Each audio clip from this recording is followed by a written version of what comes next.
Is your business the baby that never grows up? It keeps you up at night, interrupts date night, and forget taking a vacation because you can't ever find the right sitter. Good news. Our signature clockwork method program turns your business into the independent, thriving operation it was meant to be. We help you build the processes that empower the people to scale with profitability without you micromanaging every detail. The Clockwork Method isn't just another coaching program that leaves you with a heap of to dos, just adding more to your plate. In this program, we build the systems with you, handling the big tech heavy lifting that just slows you down. Ultimately, the Clockwork Method is here to help you transform your business from that needy, dependent operation into a mature business that runs itself. Discover more today at theclockworkmethod.com. Hey, everybody, welcome back to the Freedom Entrepreneur Podcast. I'm your business system strategist, Lindsay Sutherland, and together we are making business systems simple for you and for your business so you can scale with peace of mind. Yesterday, we talked about the psychology behind why your processes should not be more than 7 steps. And I got to tell you, the entire time I was recording, I was remembering when I used to manage the Service Business Development Center at the largest dealership in Arizona. We often booked 120 appointments each day. We had 10 service advisors on average and multiple technicians that were each specialized in various parts of the car, like AC, transmission, suspension, lube tech, maintenance, etc. So, when it came to making an appointment, it was a very complicated situation. The BDC rep, that was my team, they had to know how backed up each department was. They had to check the history on the vehicle to see who the primary service advisor was. They had to look up recalls, and sometimes they needed to know when to check if parts were available before booking. All of this before they could simply pick a time and a date. I mean, you would think it would be a simple process, but it really wasn't. And the reason we felt compelled, I guess you could say, to make it this complicated and to check all these things because our customer satisfaction scores were paramount. As many of you know, if you've ever serviced at a dealership or you've bought a car at a dealership, they get these surveys. And those surveys are so important to it's like their lifeblood at the dealership. And we just could not risk having unhappy customers. So all this pressure came down on my department to check all of these things before even booking. Like, for example, if you have ever taken your car into a service repair shop, and then just to find out they didn't have the stock or the parts in stock, it just doesn't go well. And therefore, we just tried to do everything we could possibly do to ensure that that experience was going to be as expected. I wouldn't say necessarily it was going to be amazing, but it was going to go as expected. And we worked really hard to manage those expectations. Okay, so after I published the episode yesterday, I was thinking to myself and I challenged myself, like, could I have applied the advice that I gave you yesterday to the situation in that role? Now, obviously, I know more than I did then, and my approach is going to be very different. But at the time, my job was to please everyone, the customer, the advisor, the technicians, and the management team. Therefore, all the pressure of making sure everything was perfect fell on me as the leader of this team. And that's why, even though I was the manager of the department, I was the one who took the time to call customers to confirm their appointments. It was so that I could check every single thing my team had done to make sure all the important things were covered and or corrected. I just didn't want to deal with the stress of having the manager or a service advisor breathing down my back because something wasn't done perfectly right. Of course, then my team always felt bad too. You know, they strive to be really good. So they took it personal if something went wrong. Anyway, you could see, and I can see why, you listening to me talk on this podcast, it's like easy to say, Lindsay, that's easier said than done because my situation is different. And that's why I challenged myself. I'm like, could it be that there is a situation that is so complex, it really can't be streamlined into 7 steps? So I gave myself the challenge to rethink my role back then and how I would go about it differently. And here's what I came up with. I've got 5 lessons that I learned by rethinking the way I was doing it that will help you not only to streamline your processes, but to think and approach it a little differently, because sometimes it's just a perspective issue. And you'll see what I mean as I get going. Okay, now, lesson number 1 is basically complicated processes result in micromanagement or middle management. If you're looking to scale, you absolutely must have simple systems. That dealership could never run the department the way I was running it without a person in that role.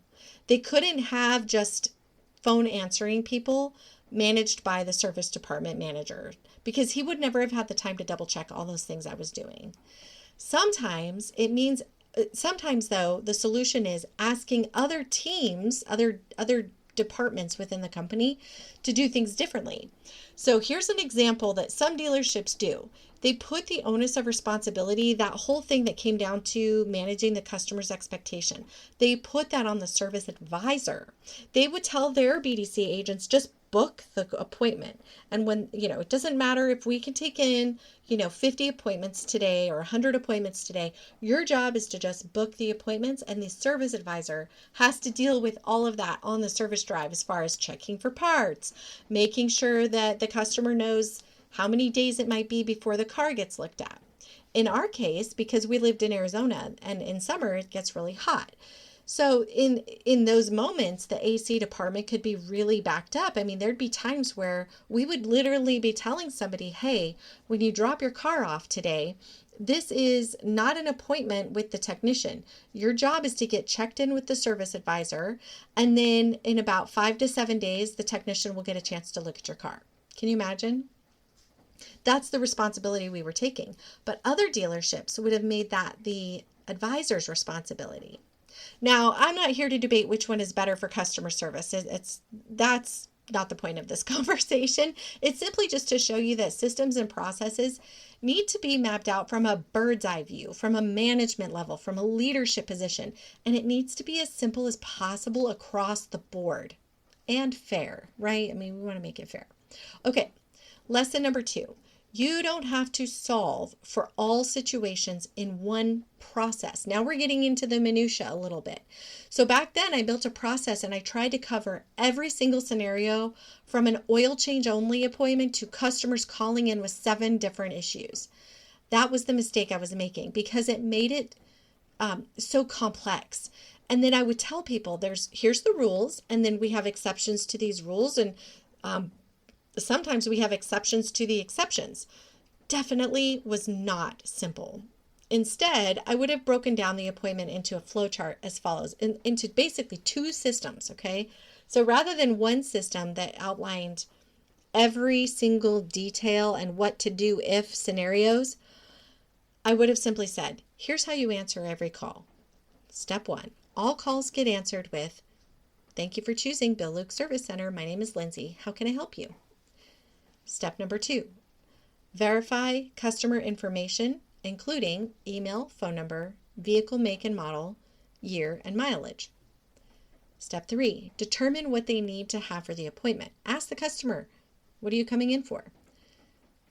Number 4, check for the recall.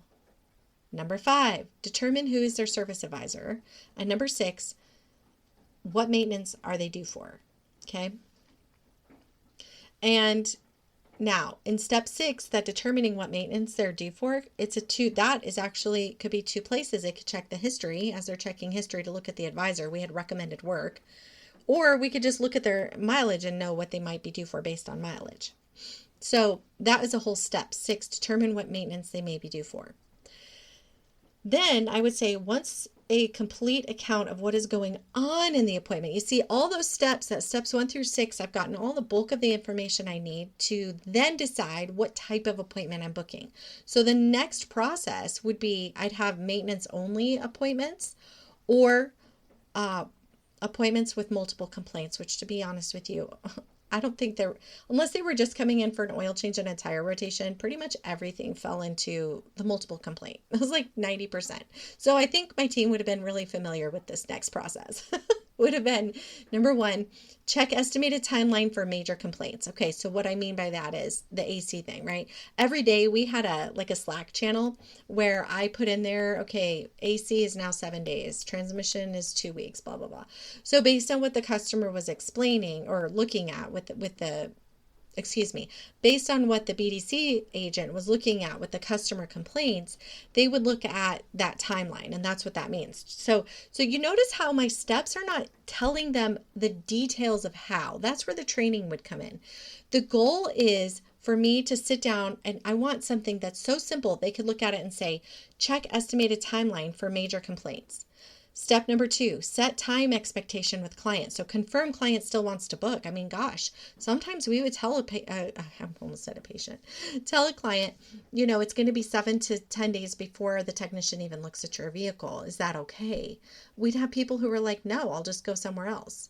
And that's, that is what it is. That's how the dealership wanted it done. Step number 3, verify parts availability. Step number 4, schedule drop-off, not an appointment. This is where we would clarify with the customer, you're only dropping off your car. This is not an appointment with the technician. Step number 5, if there is a minimum charge, confirm the client knew what to expect. So if it's $120 for a diagnostic fee, we would have to let them know, or what to expect for the oil change. And of course, if it was under warranty, we would tell them that there's no charge. So isn't that much simpler? I honestly wish I would have known that back then, because if I could have thought, this is the train of thought that was different. And this, I think, would lead into lesson number 3. You don't have to explain all of what to do within the steps. Like, your goal is to keep the steps super simple on your documentation process. Now, when you're training, that's where you're going to say, okay, let me show you how to do this step. And they learn how to check for a recall. I don't write on here, check for a recall. Go to www.chrysler, blah, blah, blah, blah, blah. I don't do that. I just say check for a recall. Because once my staff member has been trained on that process, on what to do, that's the training that goes with the process. But I could have literally taken this process, put it up on their cubicle, had them follow it, and then immediately a lot of my double checking stuff would have been solved, because it would have been so much simpler. Does that make sense? So I wanted to say, like, what's not here. I want to bring to your awareness what I'm not putting on the process. I'm not detailing every nuance of what to do, because that's part of the training that goes along with it. Now, some might say, but isn't this process designed so that, anybody can step in and do the role? Now, what's really cool about this is the answer is yes, but you wouldn't bring somebody in off the street and have them start doing this without training. Like, that just wouldn't happen. You would have a training period. But let's just say, for some random example, that the BDC was wiped out. We all got sick. We couldn't be there. And we had to have service advisors fill in for us. We could have given the service advisors these steps, and they could have followed our same process for booking appointments, because they already knew how to check for recalls and check for parts and all the things. But the process would have been getting handled the exact same way. That's the point of what I'm trying to say. So this is what I want you to understand, is the mindset behind your documentation. It needs to be focused on the simplicity. Okay, moving on. So on the flip side, though, you do want to think from an entry-level perspective, and it kind of piggybacks with what I was saying. You want your processes, the outline of your process, to be super simple. When I was hiring people, I was bringing in entry-level people. I mean, they had been servers, or, worked in a call center, but maybe like a customer service call center. They had not worked in a car dealership. Also, many of them were women, and they did not know a lot about cars, or anything about cars for that matter. So I would bring them in, and I remember just feeling so overwhelmed, thinking, oh my gosh, I hope they don't quit within the first week. This person has so much potential. But when you're hiring, these people, they don't have 20 years in your industry. You want to build in safeguards that make it less possible for mistakes to happen. So in my process, having them check for the recalls or lip loading the rep with exactly what I wanted them to say. Like, for example, I just want to remind you this is an appointment with your service advisor, not the technician. Those were the key things that I needed to train them to do, but I wanted my process to be simple enough that they could put their brain around it. Yeah, I get it. I could see. Now just show me all the nuances. Lesson number 4, leverage technology when it makes sense. So notice that I didn't need to add to my process to check the advisor schedule. The rep did not need to memorize that advisor A wants appointments on every 20-minute interval and advisor B wants them at every 15-minute intervals with a 90-minute lunch break. Instead, the computer was programmed with their availability, and my rep only needed to know whose schedule to look at. So they also knew they weren't allowed to make exceptions to booking with that advisor without talking to management or the advisor first. It was a very number one rule of booking appointments. They go back to the same advisor, because what would happen is we would have a customer come in who'd been working, let's say, with Damien for, 10 years, and they got booked with Mike, and they come in and they're looking at Mike, but Damien's walking by. It created an awkward experience for the customer, but also for the advisor. So the rule was always they had to go back with the same advisor. And if the advisor wasn't available, it was our job to simply get the advisor involved and let them help get that customer in. So lesson number 4 then is to check and see where you can leverage technology to simplify your process so that you don't have to put all that thinking stuff into the process for your human, let's say, for your team member. All right, lesson number 5. Guys, this is for you. Be willing to try.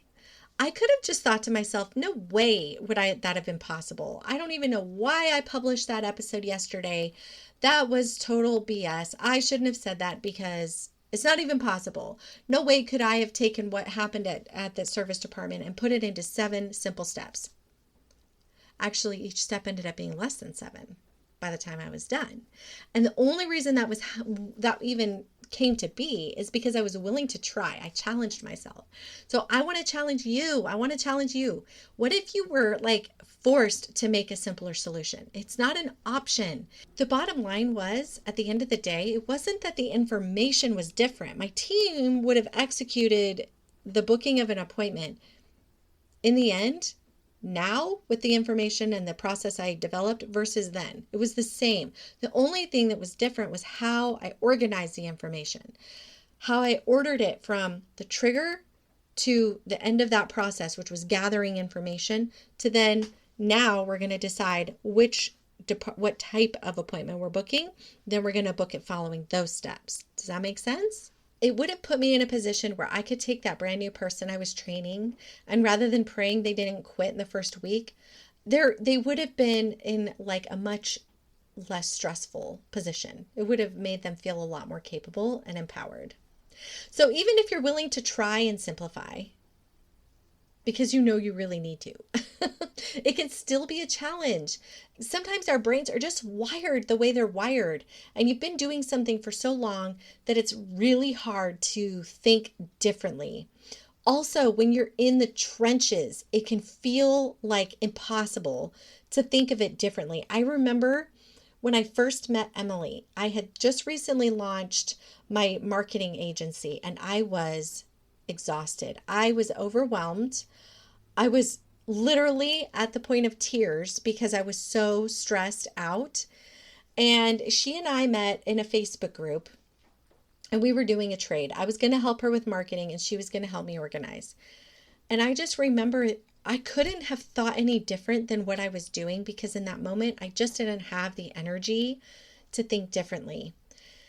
Emily was able to hear what I had to say and help me think from an outside perspective, a way I couldn't do for myself. And if you're in that place, if you're just feeling the pressure of you need a change, but you just don't know really where to start, or you just don't feel like you have the time to think clearly, reach out, book a call with us. Literally, it could be a game changer for you, for your health, for your peace of mind. Instead of just micromanaging and babysitting your whole business and your team, let's get on a call. Let's start mapping out your processes. There is no business that's too small or too big. I was a one-man band in my marketing agency with 1099 people on my team. I didn't have W-2 employees. I wasn't a giant business, but I was certainly an overwhelmed business owner, and I didn't know how to get to my next level without somebody else coming in and helping me to organize what was in front of me. And I'm sharing this with you in full transparency because I know the feeling you're having. It can happen to anybody. If you'd have come to me then, even when I was feeling overwhelmed and spent in my own business, I'd have been able to help you in your business. I just could not help myself. And I know you know what I'm talking about. You do the same thing. It's like why the contractor, has the home that's not fully put together. Sometimes at the end of the day, we're so burnt out, we just can't do for ourselves what we know we can do for other people. And I want to help you. I want you to feel the transformation that I felt.